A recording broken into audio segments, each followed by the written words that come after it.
નમસ્કાર મિત્રો, સ્વાગત છે તમારું અમારી યુટ્યુબ ચેનલમાં। તો મિત્રો, આજના વિડીયોમાં આપણે દીકરીઓ માટે એવી અગત્યની યોજના વિશે ચર્ચા કરીશું કે જે યોજનાનું નામ છે વહાલી દીકરી યોજના।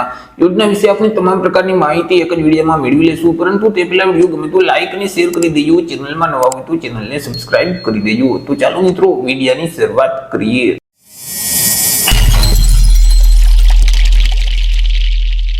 મિત્રો, ગુજરાતમાં દીકરીના જન્મદર અને તેમના શિક્ષણમાં વધારો કરવા માટે વર્ષ 2019 થી ગુજરાત સરકાર દ્વારા વહાલી દીકરી યોજનાને અમલમાં મૂકવામાં આવેલી છે। આ યોજનાના દીકરીના જન્મદરને વધારવા તેમજ મિત્રો તેના જે શિક્ષણને સુનિશ્ચિત કરવા રાજ્યવ્યાપી અભિયાન રૂપે શરૂ કરવામાં આવેલી છે।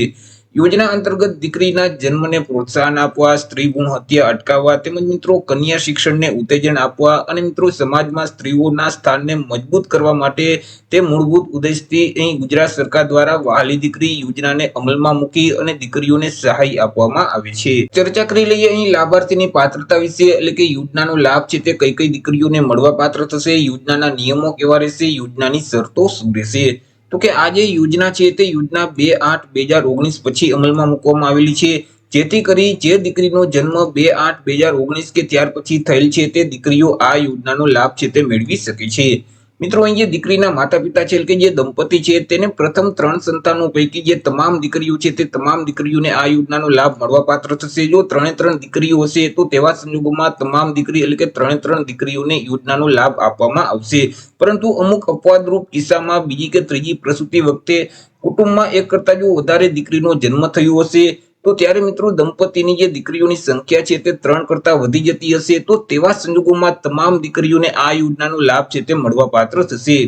મિત્રો, અહીં જે દીકરીના માતા પિતા છે કે દંપતી છે તો તેઓએ બાળ લગ્ન પ્રતિબંધક અધિનિયમ 2006 ની જે જોગવાઈ છે તે જોગવાઈ મુજબ પુખ્ત વયે લગ્ન કરેલ હોવા જોઈએ, તો જ મિત્રો અહીં દીકરીઓને યોજનાનો લાભ આપવામાં આવશે। અહીં મિત્રો યોજનાનો લાભ મેળવવા માટે માતા પિતાની વાર્ષિક આવક મર્યાદા નક્કી કરવામાં આવેલી છે।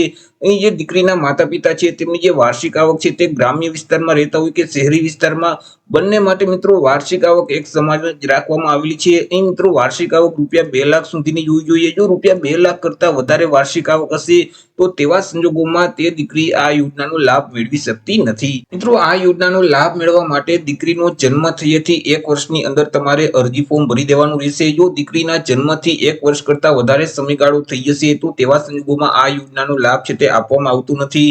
વાત કરી લઈએ અરજી ફોર્મ વિશે કે અરજી કઈ જગ્યાએ કરવાની રહેશે, તો કે મિત્રો અરજી છે તે તમારે ઓફલાઈન કરવાની હોય છે।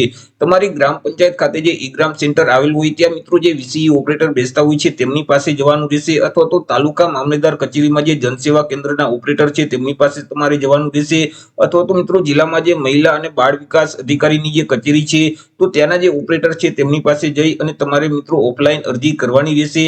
તે લોકો મિત્રો ઓનલાઈન એન્ટ્રી છે તે ડિજિટલ ગુજરાતના પોર્ટલ ઉપર કરી આપશે। એટલે મિત્રો તમારે તમામ આધાર પુરાવા લઈ અને તમારે મિત્રો અહીં વીસીઈ ઓપરેટર પાસે જવાનું રહેશે, અથવા તો જનસેવા કેન્દ્રમાં જવાનું રહેશે, ત્યાં તમારે ઓફલાઈન અરજી કરવાની રહેશે। ડોક્યુમેન્ટ વિશે ચર્ચા કરીએ કે તમારે કયા કયા ડોક્યુમેન્ટ સાથે લઈ જવાના રહેશે, તો કે લાભાર્થી દીકરીનું જે જન્મનું પ્રમાણપત્ર છે તે સાથે લઈ જવાનું રહેશે, દીકરીનું આધાર કાર્ડ છે, ત્યાર પછી લાભાર્થી દીકરીના માતા પિતાનું આધાર કાર્ડ છે, ત્યાર પછી લાભાર્થી દીકરીના માતા પિતાનું લગ્ન નોંધણીનું પ્રમાણપત્ર છે, વાર્ષિક આવકનો દાખલો છે, ત્યાર પછી લાભાર્થી દીકરી અથવા તો માતા પિતાના બેંક ખાતાના પાસબુકના પ્રથમ પાનાની નકલ અથવા તો રદ કરેલ ચેક છે, રેશન કાર્ડ છે, ત્યાર પછી મિત્રો સેલ્ફ ડિક્લેરેશન એટલે કે સ્વઘોષણા પ્રમાણપત્ર છે।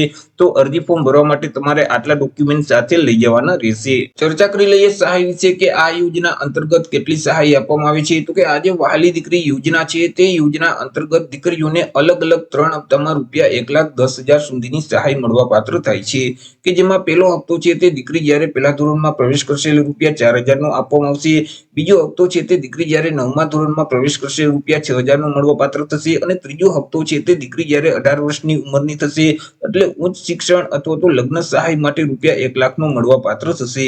આવી રીતે અલગ અલગ 3 હપ્તામાં રૂપિયા 1,10,000 સુધીની સહાય આપવામાં આવી છે। પરંતુ 18 વર્ષની વય અગાઉ દીકરીનું કોઈ પણ સંજોગોમાં મૃત્યુ થશે તો યોજનાની બાકી રહેતી રકમ છે સહાયની તે રકમ મળવા પાત્ર થતી નથી। તે સિવાય મિત્રો અહીં જે કુટુંબના મુખ્ય કમાનાર વ્યક્તિ છે તે વ્યક્તિનું 18 થી 60 વર્ષની વય દરમિયાન જો નિધન થતું હોય તો ભારતીય જીવન વીમા નિગમ સાથે જે MOU થયેલ છે તે મુજબ વીમાની રકમ છે તે દીકરીને ₹10,000 ની મળવાપાત્ર થશે. પરંતુ તેવા સંજોગોમાં નિધન પામનાર જે વ્યક્તિ છે તે વ્યક્તિનું મૃત્યુનો દાખલો છે અને જન્મ તારીખનો દાખલો છે તે દાખલો મહિલા અને બાળ વિકાસ અધિકારી વિભાગને મોકલવાનો રહેશે. મિત્રો આજે વહાલી દીકરી યોજના છે તે યોજના અંતર્ગત વર્ષ 2019-20માં 12,622 દીકરીઓને યોજનાનો લાભ આપવામાં આવેલો છે. ત્યાર પછી વર્ષ 2020-21માં 32,042 દીકરીઓને આ યોજનાનો લાભ આપવામાં આવેલો છે. 21-22માં 69,903 દીકરી, જ્યારે 22-23માં 55,433 દીકરીઓને યોજનાનો લાભ આપવામાં આવેલો છે.